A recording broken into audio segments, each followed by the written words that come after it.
साथ संगत जी, प्रेम से कहना धन निरंकार जी।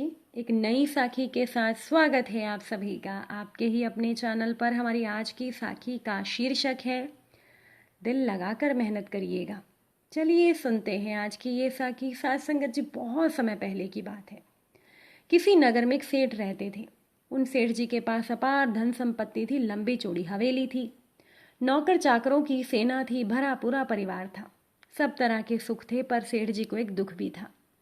सेठ जी को रात को नींद नहीं आती थी, कभी आंख लग भी जाती थी तो उन्हें भयंकर सपने आते थे। सेठ जी को बड़ी बेचैनी रहती थी। उन्होंने बहुत इलाज करवाया, लेकिन उनका जो रोग था वो घटने के बजाय बढ़ता चला गया। एक दिन एक साधु उनके नगर में आए। वे साधु बहुत पहुंचे हुए थे और वो लोगों के दुख दूर करते थे। सेठ जी को जब ये बात मालूम पड़ी तो वो भी साधु जी के पास गए और अपनी विपदा उन्हें सुनाकर कहने लगे, महाराज जैसे भी हो आप मेरा कष्ट तो दूर कर दीजिए। साधु ने कहा, सेठ जी आपके रोग का तो एक ही कारण है, वो ये है कि आप अपंग हैं। सेठ ने हैरानगी से साधु की ओर देखा और पूछा, आप मुझे अपंग कैसे कह सकते हैं? ये देखिए मेरे अच्छे खासे हाथ पैर हैं। साधु ने हंसकर कहा, अपंग वो नहीं होता जिसके हाथ पैर नहीं होते। वास्तव में अपंग वो होता है जो हाथ पैर होते हुए भी उनका इस्तेमाल नहीं करता। तो बोलो, तुम शरीर से कितना काम लेते हो, क्या काम करते हो? अब सेठ जी क्या जवाब देते, वे तो हर छोटे बड़े काम के लिए नौकरों पर निर्भर थे।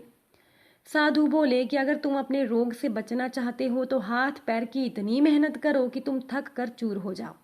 देखना तुम्हारी बीमारी तो 2 दिनों में दूर हो जाएगी। साथ संगत जी, सेठ जी ने यही किया और साधु जी की बात सही निकली। अगले दिन सेठ जी को इतनी गहरी नींद आई कि वो हैरान हो गए।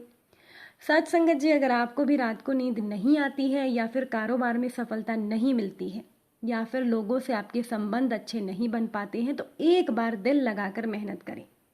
ऐसा ज़रूर होगा कि जो किस्मत से नहीं मिला वो मेहनत से मिल जाए। आज कोई भी मेहनत नहीं करना चाहता है। शब्द कोश ही एक ऐसी जगह है जहाँ पर सक्सेस वर्क से पहले आता है।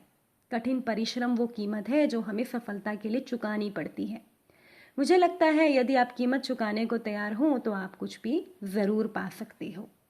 साथ संगत जी, इसी तरह से एक नगर में एक बहुत बड़े व्यापारी रहते थे जिन्हें काफ़ी समय के बाद एक पुत्र की प्राप्ति हुई। उसका नाम उन्होंने चंद्रकांत रखा और चंद्रकांत घर में सभी का लाड दुलारा था, प्यारा था।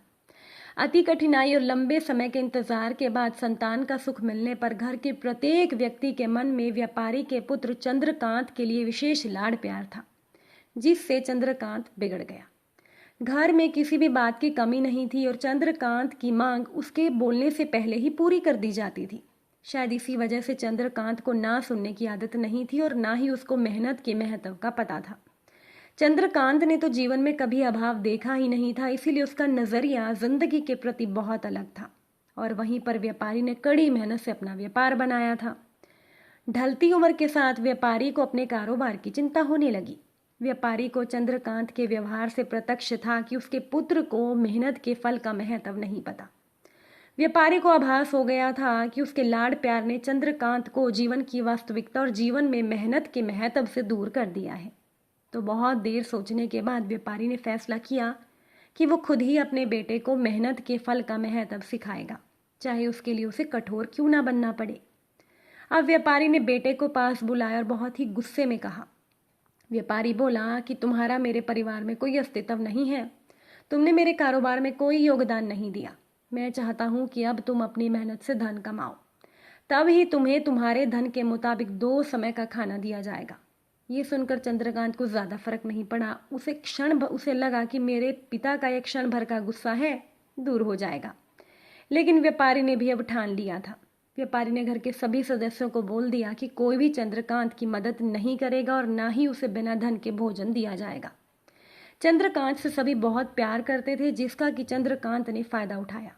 वो रोज किसी न किसी के पास जाकर धन मांग लाता और अपने पिता को दे देता, और व्यापारी उसे उन पैसों को कुएं में फेंकने को बोल देता, जिसे चंद्रकांत बिना किसी अड़चन के फेंक आता और उसे रात को भोजन मिल जाता। साथ संगत जी, ऐसा कई दिनों तक चलता रहा, लेकिन अब घर के लोगों को रोज रोज चंद्रकांत को धन देना भारी पड़ने लगा। सभी उससे कन्नी काटने लगे, जिसकी वजह से चंद्रकांत को मिलने वाला धन कम होने लगा और उस धन के हिसाब से उसको भोजन भी कम मिलने लगा। एक दिन तो ऐसा हुआ कि चंद्रकांत को किसी ने धन नहीं दिया और अपनी भूख शांत करने के लिए उसे गांव में जाकर काम करना पड़ा। उस दिन वो बहुत देर से थका हारा अपने पिता के पास पहुंचा और धन देकर भोजन मांगा। रोज के अनुसार व्यापारी ने उसे वो धन कुएं में फेंकने को बोला, जिसे इस बार चंद्रकांत ने खुशी से स्वीकार नहीं किया। चंद्रकांत ने पलट कर जवाब दिया, पिताजी, मैं इतनी मेहनत करके पसीना बहाकर इस धन को कमा कर लाया और आपने मुझे एक पल में इसे कुएं में फेंकने को बोल दिया। ये सुनकर व्यापारी समझ गया कि आज चंद्रकांत को मेरे बेटे को मेहनत के फल का महत्व समझ आ गया है। व्यापारी अच्छे से जानता था कि उसके परिवार वाले चंद्रकांत की मदद कर रहे हैं और तब ही चंद्रकांत इतनी आसानी से धन कुएं में डाल देता था।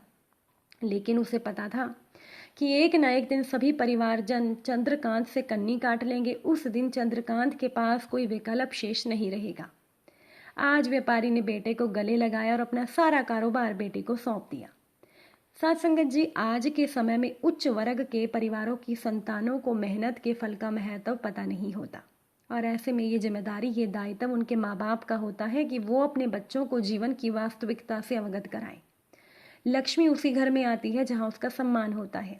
मेहनत ही एक ऐसा हथियार है जो मनुष्य को किसी भी परिस्थिति से बाहर ला सकता है। व्यापारी के पास इतना धन तो था ही कि चंद्रकांत और उसकी आने वाली पीढ़ी बिना किसी मेहनत के जीवन आसानी से निकाल लेते। लेकिन अगर आज व्यापारी अपने पुत्र को चंद्रकांत को मेहनत का महत्व ना बताता तो एक न एक दिन व्यापारी की आने वाली पीढ़ियां व्यापारी को जरूर कोसती। साथ संगत जी, कुंतालपुर का एक राजा था जो बड़ा ही न्यायप्रिय था। वो अपनी प्रजा के दुख दर्द में बराबर काम आता, प्रजा भी उसका बहुत आदर करती। एक दिन राजा गुप्त वेश में अपने राज्य में घूमने निकला। तब रास्ते में क्या देखा कि एक वृद्ध व्यक्ति एक छोटा सा पौधा लगा रहा है। राजा वृद्ध के पास गए और बोला, ये आप किस चीज का पौधा लगा रहे हैं? तो उस बूढ़े ने कहा, आम का। राजा ने हिसाब लगाया कि आम के बड़े होने और उस पर फल आने में कितना समय लगेगा। हिसाब लगाकर राजा ने बूढ़े की ओर देखा और कहा, सुनो दादा, इस पौधे के बड़े होने पर और उस पर फल आने में कई साल लग जाएंगे, तब तक क्या तुम जिंदा रहोगे? वृद्ध ने राजा की ओर देखा। राजा की आंखों में मायूसी थी। राजा को लग रहा था कि वो बूढ़ा ऐसा काम कर रहा है जिसका उसको कोई फल नहीं मिलेगा। तो साथ संगत जी, राजा को देखकर वृद्ध ने कहा कि आप सोच रहे होंगे मैं पागलपन का काम कर रहा हूँ। जिस चीज से आदमी को फायदा नहीं पहुंचता उस पर मेहनत करना बेकार है। लेकिन ये भी तो सोचो कि इस बूढ़े ने दूसरों की मेहनत का कितना फायदा उठाया है। दूसरों के लगाए पेड़ों के फल अपनी जिंदगी में कितने खाए हैं। क्या उस कर्ज को उतारने के लिए मुझे मेहनत नहीं करनी चाहिए? क्या मुझे इस भावना से पेड़ नहीं लगाना चाहिए कि उनके फल दूसरे खा सकेंगे? जो केवल अपने लाभ के लिए काम करता है वो तो स्वार्थी वृत्ति का मनुष्य होता है। तो वृद्ध की ये बात सुनकर राजा प्रसन्न हो गया। आज राजा को बहुत कुछ सीखने को मिला था। साथ संगत जी, अगर आज की ये साखी आपको अच्छी लगी हो, वीडियो को लाइक शेयर जरूर करिएगा। आप सभी से फिर मुलाकात होगी नई साखी नए विचारों के साथ। साथ संगत जी, प्यार से कहना, धन निरंकार जी।